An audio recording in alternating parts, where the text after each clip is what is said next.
क्योंकि 2007 से पहले 80% कपड़ा बनाने वाले व्यापारी अपनी कॉस्टिंग में इलेक्ट्रिसिटी बिल पकड़ते ही नहीं थे। Power failure, poor maintenance, transformer blast, कोई कंप्लेंट सुनने वाला ही नहीं।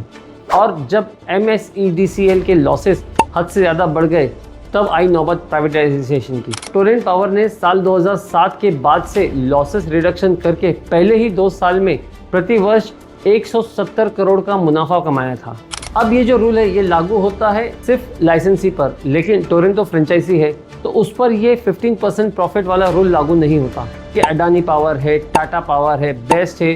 तो क्या ये टोरेंट जैसी फ्रेंचाइजी के साथ में कम्पीट करेगी? टोरेंट पावर अहमदाबाद में लाइसेंसी है लेकिन भिवंडी में फ्रेंचाइजी बना है। जैसे नेताजी का बेटा चाहे जितना उधम मचा ले, चाहे जितना गर्दा उड़ा ले, नेताजी उसको संभाल ही लेते हैं। भिवंडी में लॉसेस 8 से 9% तक आ गए हैं, जबकि वही दूसरी जगहों पर, दूसरे शहरों में 40% के ऊपर लॉसेस हैं। तो भिवंडी वालों को इसका बेनिफिट क्यों नहीं मिलना चाहिए?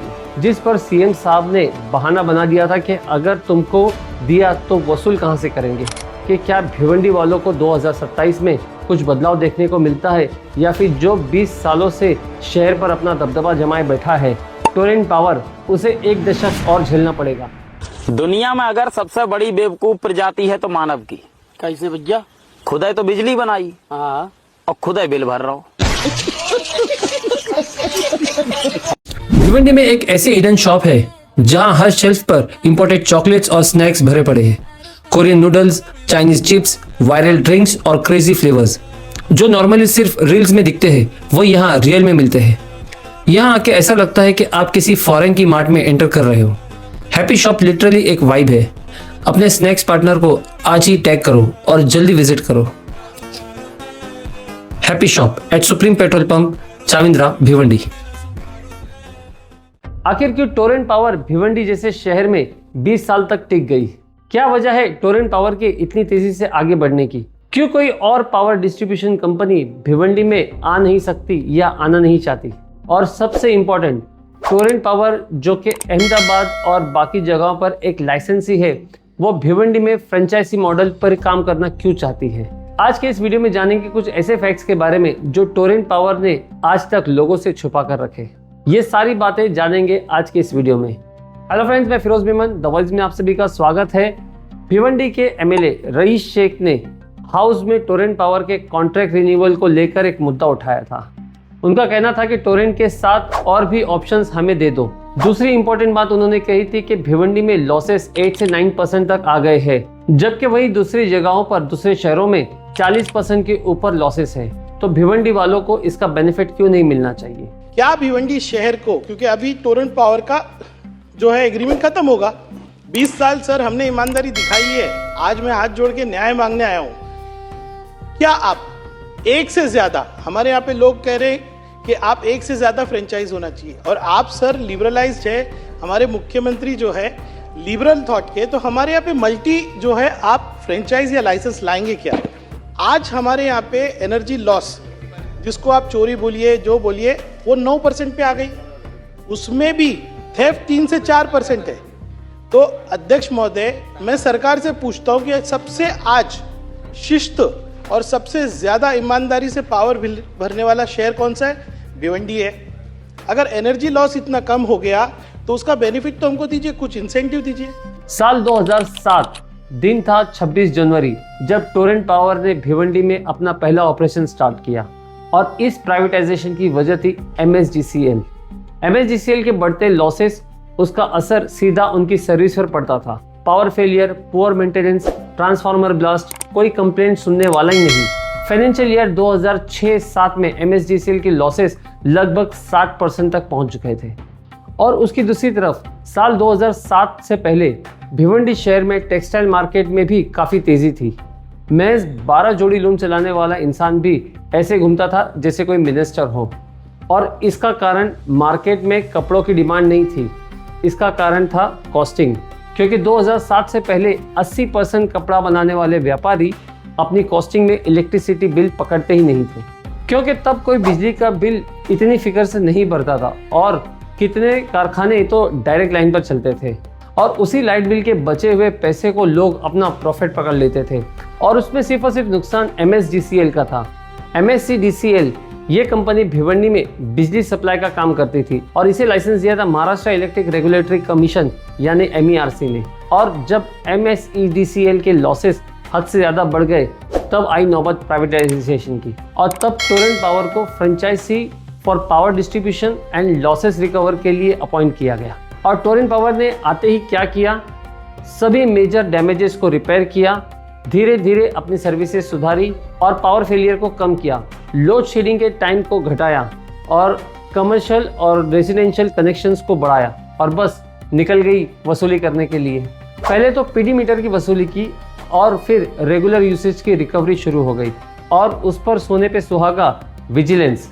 एक रिपोर्ट के अनुसार टोरेंट पावर ने साल 2007 के बाद से लॉसेस रिडक्शन करके पहले ही 2 साल में प्रति वर्ष 170 करोड़ का मुनाफा कमाया था। अब कुछ बहुत ही इंपॉर्टेंट बातें जो कि आपको बताना बहुत ज़रूरी है। टोरेंट पावर अपना प्रॉफिट कैसे बनाती है और वो भिवंडी छोड़कर जाना क्यों नहीं चाहती। कोई भी MERC लाइसेंस डिस्ट्रीब्यूशन कंपनी जैसे कि MSGCL, Adani, Tata power, best, ये कंपनियां जितना चाहे उतना प्रॉफिट नहीं बना सकती है, इन्हें उसकी परमिशन ही नहीं है। उनका प्रॉफिट MERC टैरिफ रेगुलेशन के हिसाब से ही रेगुलेट होता है। MERC आमतौर पर रिटर्न ऑन इक्विटी ROE को अलाउ करता है, ना कि अनलिमिटेड प्रॉफिट को। डिस्ट्रीब्यूशन रिटेल सप्लाई बिजनेस के लिए MERC रेगुलेशन में बेस रिटर्न ऑन इक्विटी लगभग 15.5% मतलब 15.5% के आसपास एनुअली रखा जाता है। अच्छी परफॉर्मेंस और MERC के नॉर्म्स को पूरा करे तो एडिशनल 2% बढ़ता है।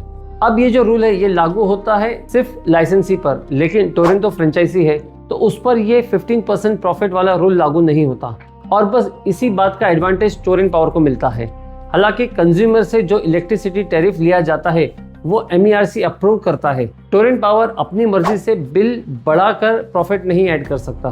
टैरिफ MERC के अप्रूव्ड शेड्यूल के साथ ही हिसाब से ही रिकवर किया जा सकता है, लेकिन फ्रेंचाइजी पर 15% प्रॉफिट वाला कैपिंग रूल डायरेक्टली अप्लाई नहीं होता है।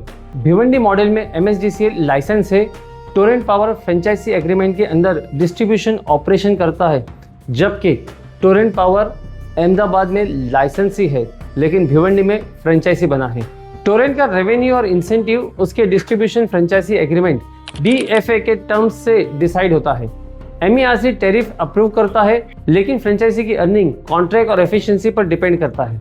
मतलब साफ शब्दों में कहे तो टोरेंट और MSGCL टोरेंट पावर का बढ़िया परफॉर्मेंस दिखाकर ज़्यादा से ज़्यादा प्रॉफिट और इंसेंटिव कमा सकते हैं और शायद इसीलिए भिवंडी में टोरेंट पावर फ्रेंचाइजी बनकर ही मज़े लेना चाहता है, क्योंकि अगर लाइसेंसी बन गया तो प्रॉफिट पर कैपिंग लग जाएगा और मनमानी खत्म हो जाएगी। जैसे नेताजी का बेटा चाहे जितना उधम मचा ले, चाहे जितना गर्दा उड़ा ले, नेताजी उसको संभाल ही लेते हैं, लेकिन अगर नेताजी ही खुद वही सब करने लगे तो फिर कानून और मर्यादा के दायरे टूट जाते हैं। तो अब सवाल ये है कि टोरेंट पावर अपना प्रॉफिट कैसे दिखाता है। टोरेंट पावर और MSGCL में प्री डिटरमाइंड रेट तय होता है, मतलब हमें इतना दे दो, ऊपर का जो आए वो सब तुम्हारा।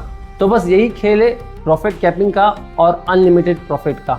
तो अगर टोरेंट पावर लाइन लॉसेस कम करे, इलेक्ट्रिसिटी थेफ्ट कम करे, बिलिंग और रिकवरी इंप्रूव करे, ऑपरेशन एफिशिएंटली चलाए, तो कॉन्ट्रैक्ट के हिसाब से उसको अच्छा खासा फाइनेंशियल बेनिफिट मिलता है। लेकिन ध्यान रहे वो कंज्यूमर के बिल में अपनी तरफ से एक्स्ट्रा प्रॉफिट मार्जिन ऐड नहीं कर सकता। और रही बात टैरिफ की, तो वो MERC के अप्रूवल के बिना बदल ही नहीं सकता। और इसीलिए तो आमदार साहब ने कहा था कि टोरेंट पावर की लॉसेस काफ़ी कम है, तो उसका इंसेंटिव भिवंडी की जनता को मिलना चाहिए, जिस पर CM साहब ने बहाना बना दिया था कि अगर तुमको दिया तो वसूल कहाँ से करेंगे। दोस्तों, अगर आप इन सब बातों की और भी डिटेल्स में जानकारी चाहते हो तो एक बहुत ही इंपॉर्टेंट डॉक्यूमेंट है टोरेंट पावर भिवंडी का डिस्ट्रीब्यूशन फ्रेंचाइजी एग्रीमेंट DFA। उस एग्रीमेंट में लिखा होता है कि टोरेंट को MSGCL को कितना अमाउंट देना है, फ्रेंचाइजी फी का फॉर्मूला क्या है, AT&C लॉस रिडक्शन का इंसेंटिव कैसा मिलता है, कंज्यूमर से रिकवर की गई अमाउंट का सेटलमेंट कैसे होता है। तो अब अगर टोरेंट पावर का कॉन्ट्रैक्ट दोबारा रिन्यू ना हो सके, इसके लिए सबसे पहले MERC को टोरेंट का परफॉर्मेंस रिव्यू करना होगा, उनका प्रॉफिट एंड लॉस चेक करना होगा और सबसे इम्पॉर्टेंट कंज्यूमर सेटिस्फेक्शन सर्वे, ये एक सर्वे करवाना होगा जिसमें ये पता चल सके कि क्या पब्लिक वाकई में टोरेंट पावर की सर्विस से खुश है या नहीं।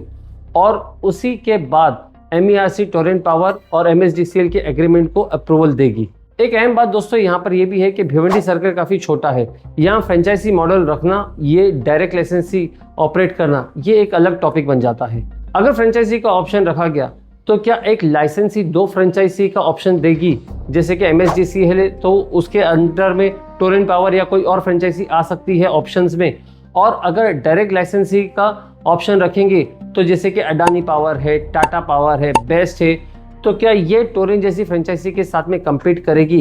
तो ये एक बहुत ही अलग मुद्दा है और इसीलिए ये सब कंपनियां भिवंडी में शायद इंटरेस्ट नहीं दिखा रही। तो दोस्तों अब देखना ये है कि क्या भिवंडी वालों को 2027 में कुछ बदलाव देखने को मिलता है या फिर जो 20 सालों से शहर पर अपना दबदबा जमाए बैठा है टोरेंट पावर, उसे 1 दशक और झेलना पड़ेगा। दोस्तों उम्मीद करते हैं कि आपको हमारी कोशिश, हमारी वीडियो पसंद आई होगी। अगर आपके मन में कोई टोरेंट पावर को लेकर सवाल है तो आप कमेंट जरूर कीजिए, या आपको इसके बारे में कुछ और जानकारी है तो आप कमेंट जरूर करना। मैं Firoz Memon, the voice news से थैंक यू। हर छोटी बड़ी खबर के लिए द वॉइस न्यूज़ को सब्सक्राइब करें और रेगुलर अपडेट्स के लिए हमारे सोशल मीडिया पेजेस को फॉलो करें।